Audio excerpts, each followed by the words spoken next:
आप सभी DElEd BEd एवं समस्त जो हमारे वीडियो देख रहे हैं सभी लोगों को सुप्रभात।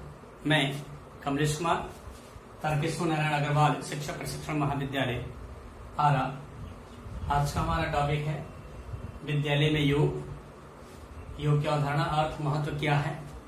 तो आज जो हमारी वैश्विक महामारी चल रही है उसको देखते हुए सभी जो लोग घर में रह रहे हैं, जो लोग ऑफिस से जाने का प्रयास कर रहे हैं, जो लोग क्वारंटाइन हैं, जो हमारे छात्र हैं, बच्चे हैं या जो हमारे बुजुर्ग हैं, उन सभी के लिए केंद्र सरकार, राज्य सरकार और समस्त संस्थाएं यह अपील कर रही है बार बार कि आप घर में रहें और घर में रहने के साथ साथ अपनी जो शरीर की इम्यूनिटी बढ़ाने का प्रयास करें। तो उस इम्यूनिटी को बढ़ाने के लिए सबसे सरल, सबसे कम खर्च में हमारा योग है। योग करने से हम अपने बॉडी को, हम अपने शरीर को सुरक्षित कर सकते हैं, अपने शरीर की ताकत को बढ़ा सकते हैं, जिससे हमारे ऊपर जितने भी हमारे ऊपर लगने आने वाले बीमारी, कोरोना वायरस इत्यादि रोगों से हम निजात पा सकते हैं, इनको जो है रोक सकते हैं। अगर हमारे बॉडी में, हमारे शरीर में ताकत, एनर्जी रहती है तो तमाम प्रकार के रोगों हमसे या व्यक्ति से दूर रहने का प्रयास करते हैं या दूर रहता है। तो इसी को आज हम आपको बताने का प्रयास करेंगे। तो इसमें डीएलएड में दिया गया है 3rd यूनिट में क्वेश्चन, विद्यालय में योग, कि विद्यालय में योग कराने से क्या फायदा है, बच्चों को ऊपर इसका क्या प्रभाव पड़ेगा। उसके बाद इसका जो अर्थ क्या है, इसकी उत्पत्ति कैसी हुई है, इसके बारे में मैं आपसे इस वीडियो के माध्यम से चर्चा करूंगा। तो आइए चलते हैं, देखते हैं योग की अवधारणा क्या है। योग प्रणिनि में योग शब्द की उत्पत्ति मूर्जी योगे, नंबर 1, नंबर 2 युज समाधो तथा युज संयमने, ये 3 धातुओं से माना है कि ये बना हुआ है, ये इन्हीं से निकला हुआ है। इसकी जो प्रथम उत्पत्ति के अनुसार योग शब्द का अनेक अर्थों में प्रयोग किया जाता है, जैसे जोड़ना, मिलाना, मेल, समायोजन। ये ऐसे हैं, या इसी के आधार पर हम जीवात्मा और परमात्मा का मिलन ही योग कहलाता है। इसे संयोग की अवस्था को समाधि की संज्ञा दी जाती है, जो कि जीवात्मा और परमात्मा की क्षमता होती है। इसको और क्लियर करने के लिए महर्षि पतंजलि ने योग शब्द को समाधि के अर्थ में प्रयोग किया है। व्यास जी ने भी योग समाधि कहकर योग शब्द का अर्थ समाधि ही किया है। जैसे वाचस्पति ने भी यही मत की है कि संस्कृति, व्याकरण के आधार पर योग शब्द की उत्पत्ति निम्न प्रकार से की जाती है।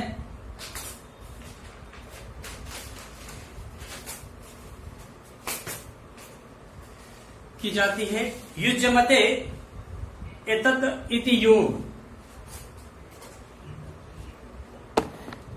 योग इस प्रकार उत्पत्ति के अनुसार कर्मकारक के योग शब्द का अर्थ है।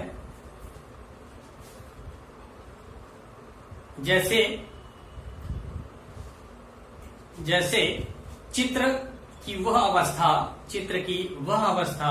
चित्र की समस्त वृत्तियों में एकाग्रता आ जाती है, यहाँ पर योग का प्रयोग होता है।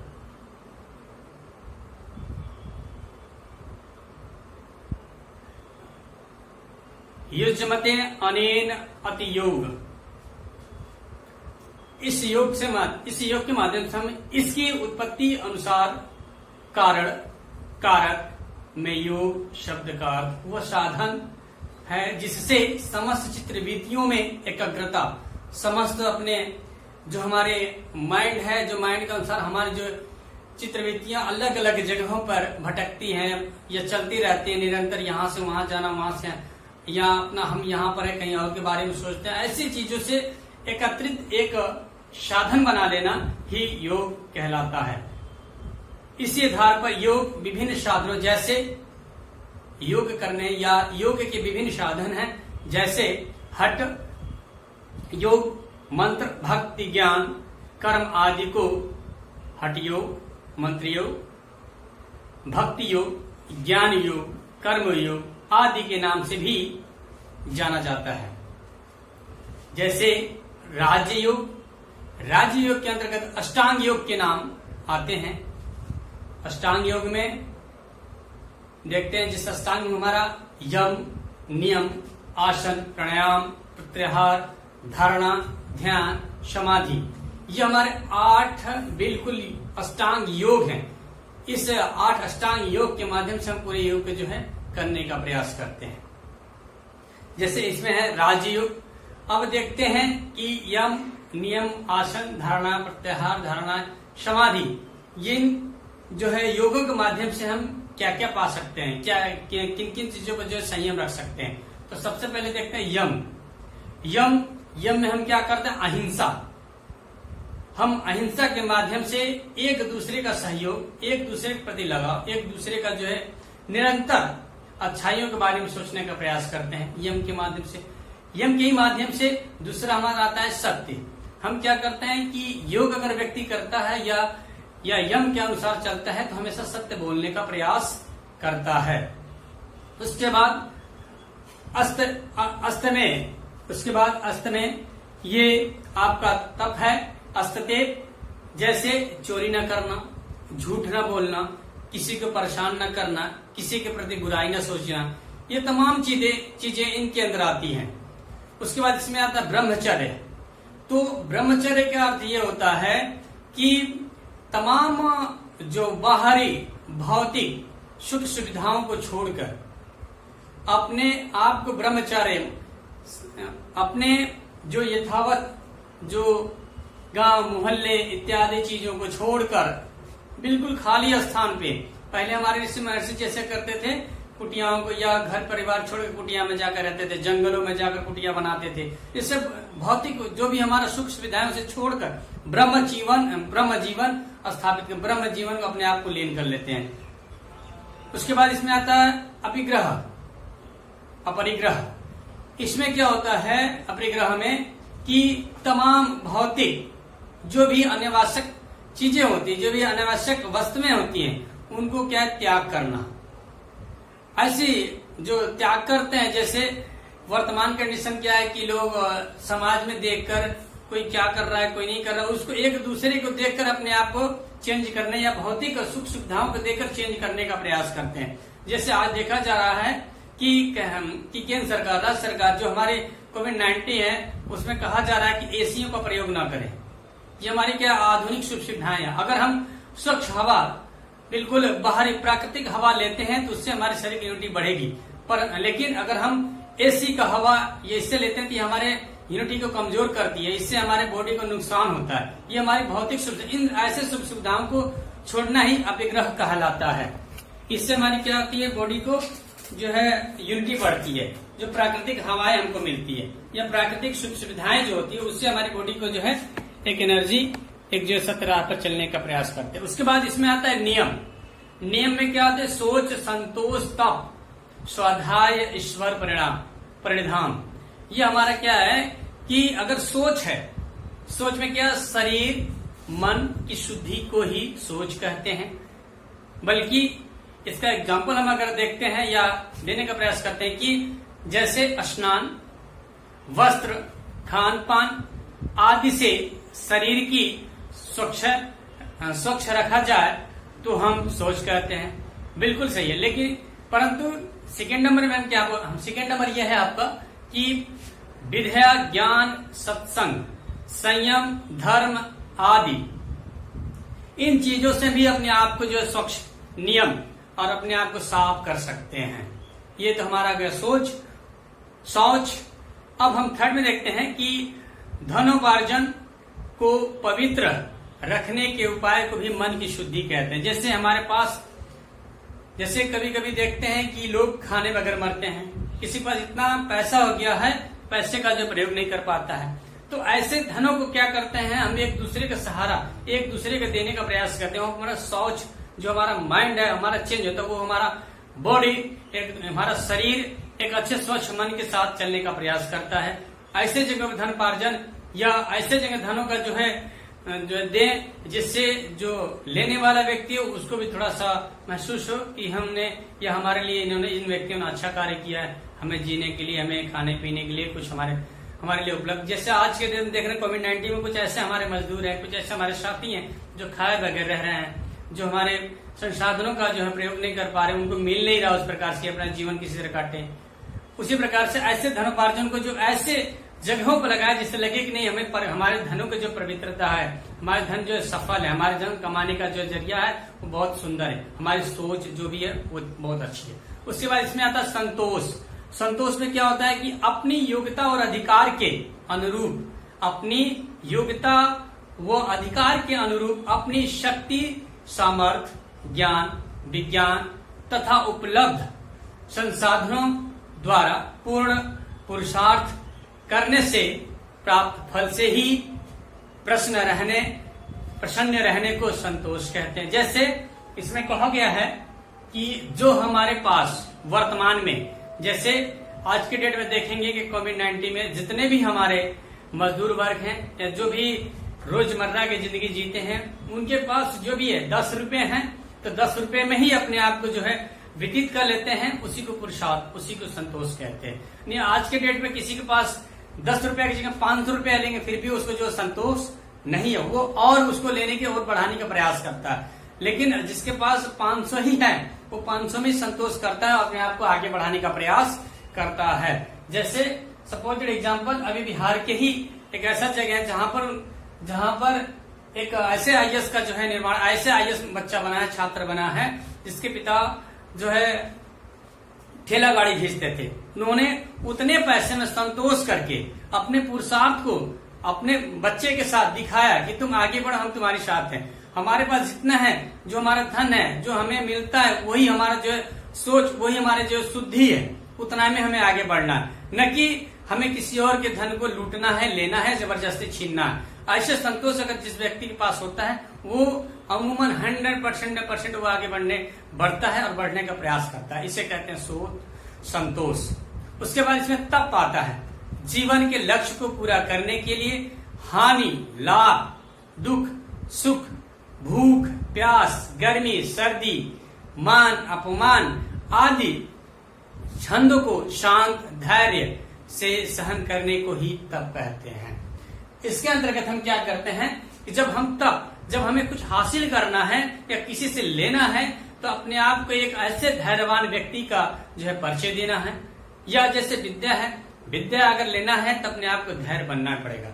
अगर जिस व्यक्ति के पास विद्या अगर आ जाती है, ज्ञान आ जाता है, तब भी उसे धैर्यवान बनना है। अगर वो धैर्यवान नहीं बनता है तो वहां पर उसे हानि होने के चांसेस अत्यधिक होते हैं, वहां पर उसके काम बिगड़ने के चांसेस अत्यधिक होते हैं। तो तप के अंतर्गत जीवन के लक्ष्य को पूरा करने के लिए अपने आप को हानि, लाभ, दुख और सुख, भूख, प्यास, गर्मी, सर्दी, मान, अपमान, सारी चीजों को क्या करना है, धैर्य पूर्वक शांतचित्त होकर सहना है।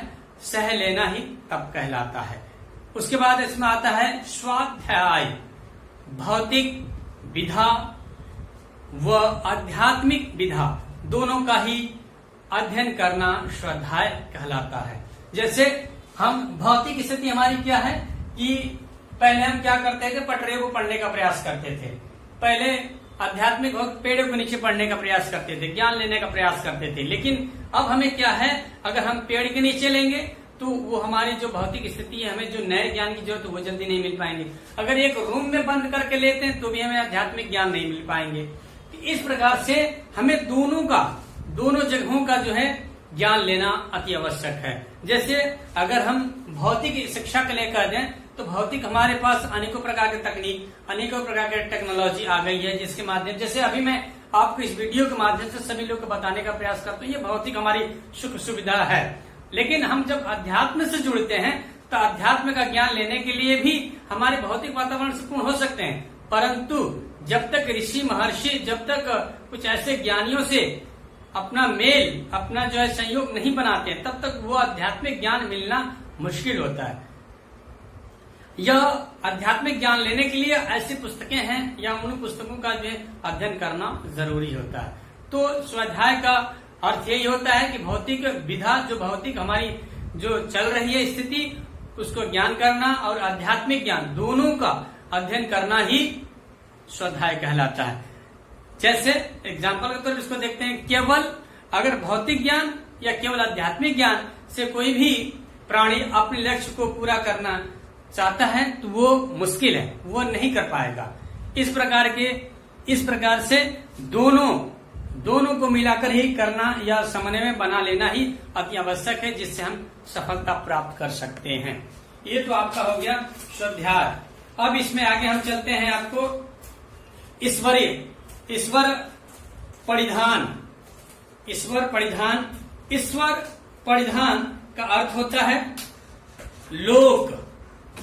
ईश्वर परिधान का अर्थ होता है लोक में हम माता पिता, अध्यापक, अधिकारी आदि के प्रति समर्पण की भावना की बात करते हैं। इसका अर्थ यह होता है, यही अर्थ लिया जाता है कि जब माता पिता या हमारे शिक्षक जिस प्रकार का हमें राय देते हैं या हमें राय दिखाने का प्रयास करते हैं या हमारे प्रति जो भी करते हैं, उनके साथ अपने आप को हम रखें, उनको जब अपना आदर माने, उनके अनुसार अगर हम चलते हैं तो कहीं न कहीं ईश्वरी, कहीं न कहीं भगवान के रूप में हमें वो दिखाई देते हैं।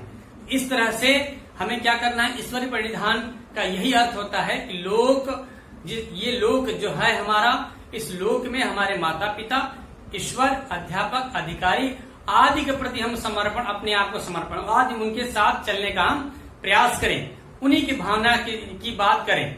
जैसे इसका और एक अर्थ होता है कि माता पिता, अध्यापक, अधिकारी कहें वैसा ही करना चाहिए जिसके प्रति आप समर्पित हो। यह हमारा हो गया ईश्वर परिधान। उसके बाद इसमें जैसे भक्ति, समर्पण, आज्ञा पालन। हम जैसे ईश्वर के साथ या ईश्वर के लिए अपनी भक्ति करते हैं, उसी प्रकार माता पिता को अपना देवता माने। उसके बाद समर्पण ही हमारा जो है संयम, समर्पण भी हमारा भगवान, समर्पण ही हमारा ज्ञान इत्यादि चीजें आती है। उसके बाद आज्ञा का पालन करना ही ईश्वरीय परिधान कहलाता है। जब हमारे अधिकारी, जब हमारे शिक्षक, हमारे जो भी बड़े बुजुर्ग हमें जिस प्रकार का जो है आदेश देते हैं, उस आदेश को पालन करना ही ईश्वरीय परिधान कहलाता है। उसके बाद इसमें आता है आसन। यह हमारा थर्ड है आसन। अब हमें जैसे हमने नियम में देखा, यम में देखा, नियम में देखा, अब हमारा आता है आसन। अब आसन क्या है, अष्टांग योग का आसन क्या है?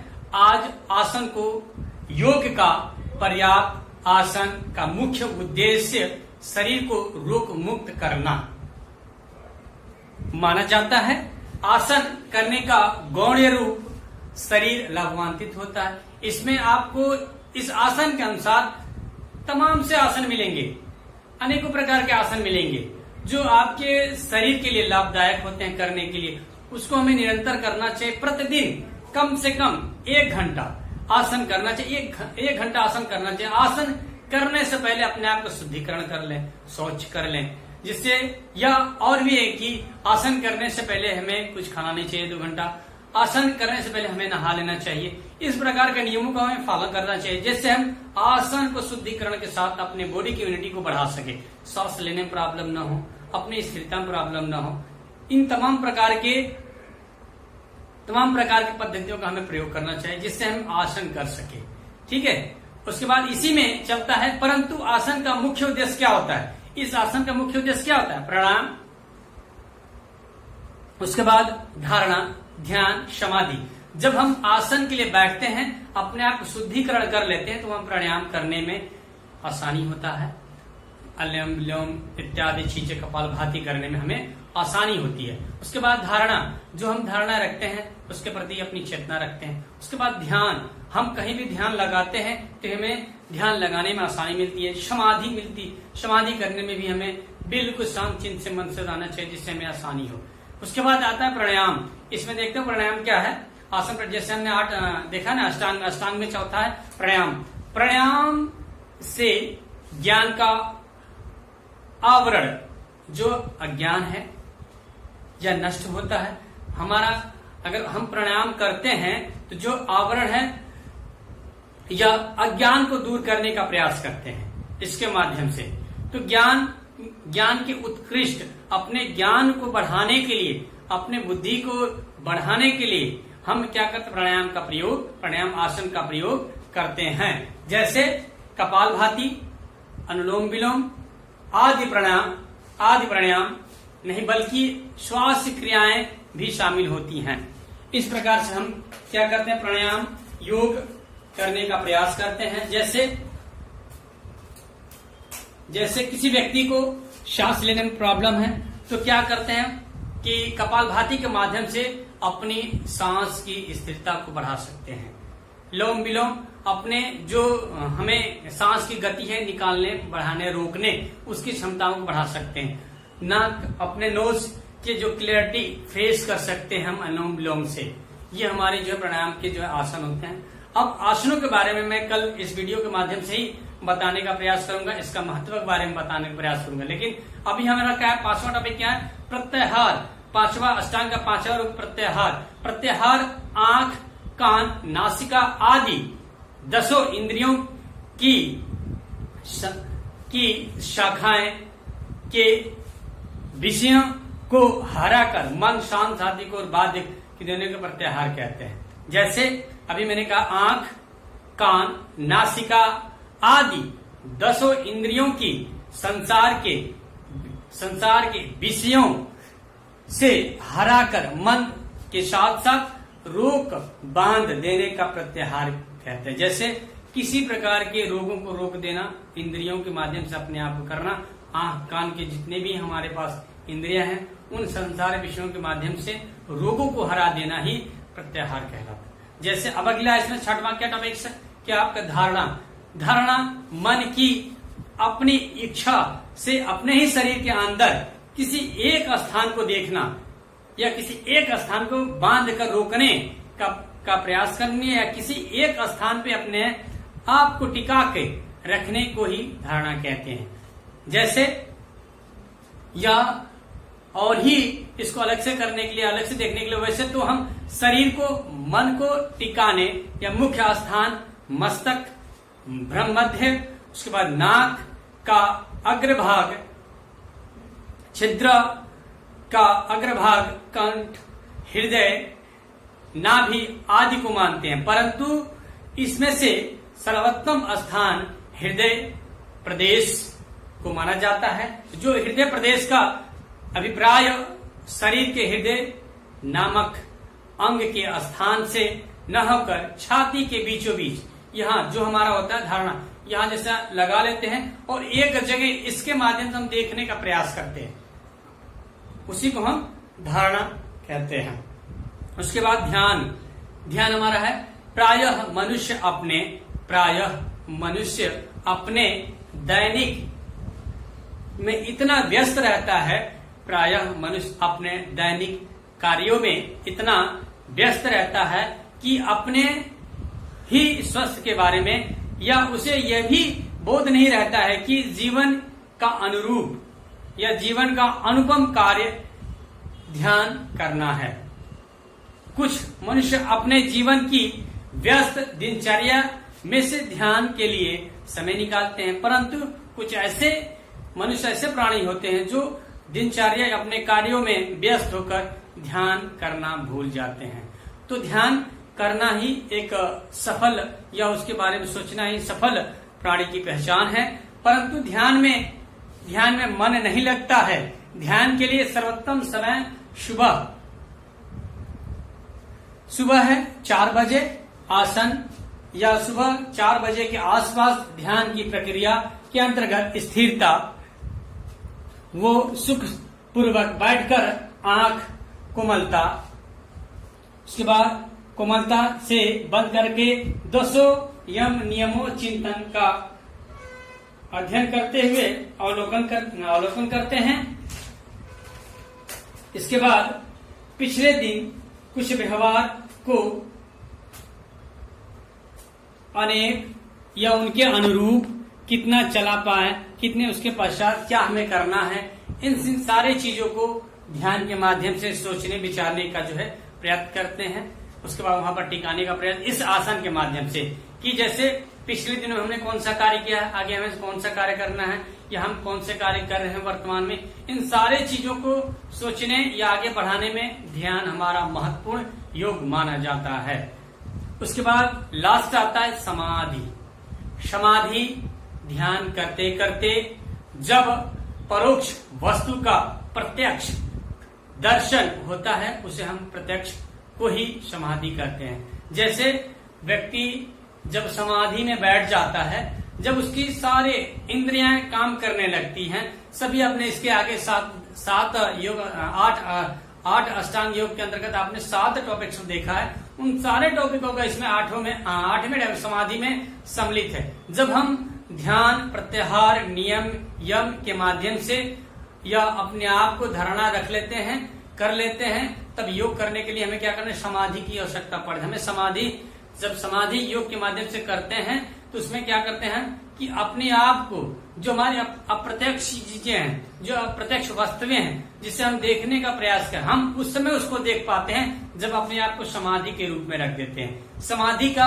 अर्थ ये होता है कि अपने आस पास, आगे पीछे कुछ भी दिखाई न देना, बिल्कुल अपने आप की आंखों से या अपने मन को, जैसे अभी कहा ना कि योग का अर्थ ही होता है आत्मा से परमात्मा का मिलन, या मिलन का एक मार्ग ही योग कहलाता है। उसी प्रकार से जब हम समाधि लेते हैं या समाधि की आसन को धारणा करते हैं, तो अपने आप को बिल्कुल अप्रत्यक्ष, बिल्कुल जमीनों से लगता है कि हवा में अपने आप को हो गए, हमारे ना आगे पीछे ना नीचे ऊपर कोई नहीं है। बस हमें क्या है, समाधि हमें ध्यान लगाना है। बस हमें ध्यान से प्रभु का नाम या कुछ ऐसे इंद्रियों को अपने एकत्रित जगह पर करने का प्रयास करते हैं। जैसे अभी इसके ऊपर पहले मैंने देखा था, आपने देखा होगा कि जब हम धारणा अपने लिए करते हैं तो अप्रत्यक्ष चीजों को देख लेते या अपने आगे पीछे जो होने वाली चीजें हैं उनको ध्यान लगाकर सोचने का प्रयास करते हैं। उसी प्रकार से ध्यान लगाना एक समाधि के रूप में वर्क करने लगते हैं। समाधि करना ही, बिल्कुल अप्रत्यक्ष चीजों को देखना ही जो है समाधि कहलाता है। जैसे जो आत्मा मात्र प्रयोजन मुक्ति प्राप्ति के लिए योगी इस प्रयोजन की समाधि को पूर्ण करता है, उसे हम समाधि कहते हैं। यह आपका हो गया अष्टांग योग। अब आपको आगे चल बताते हैं कि जो ये 8 अष्टांग योग हैं, ये तो पहला था राज्य योग के अंतर्गत। उसके बाद अब हम बताएंगे इसमें कर्म योग, भक्ति योग, उसके बाद आपका आएगा ज्ञान योग। ये ऐसे 3 योग और हैं जो हम आपको कल बताने का प्रयास करेंगे। आज के लिए इतना ही। जय हिंद।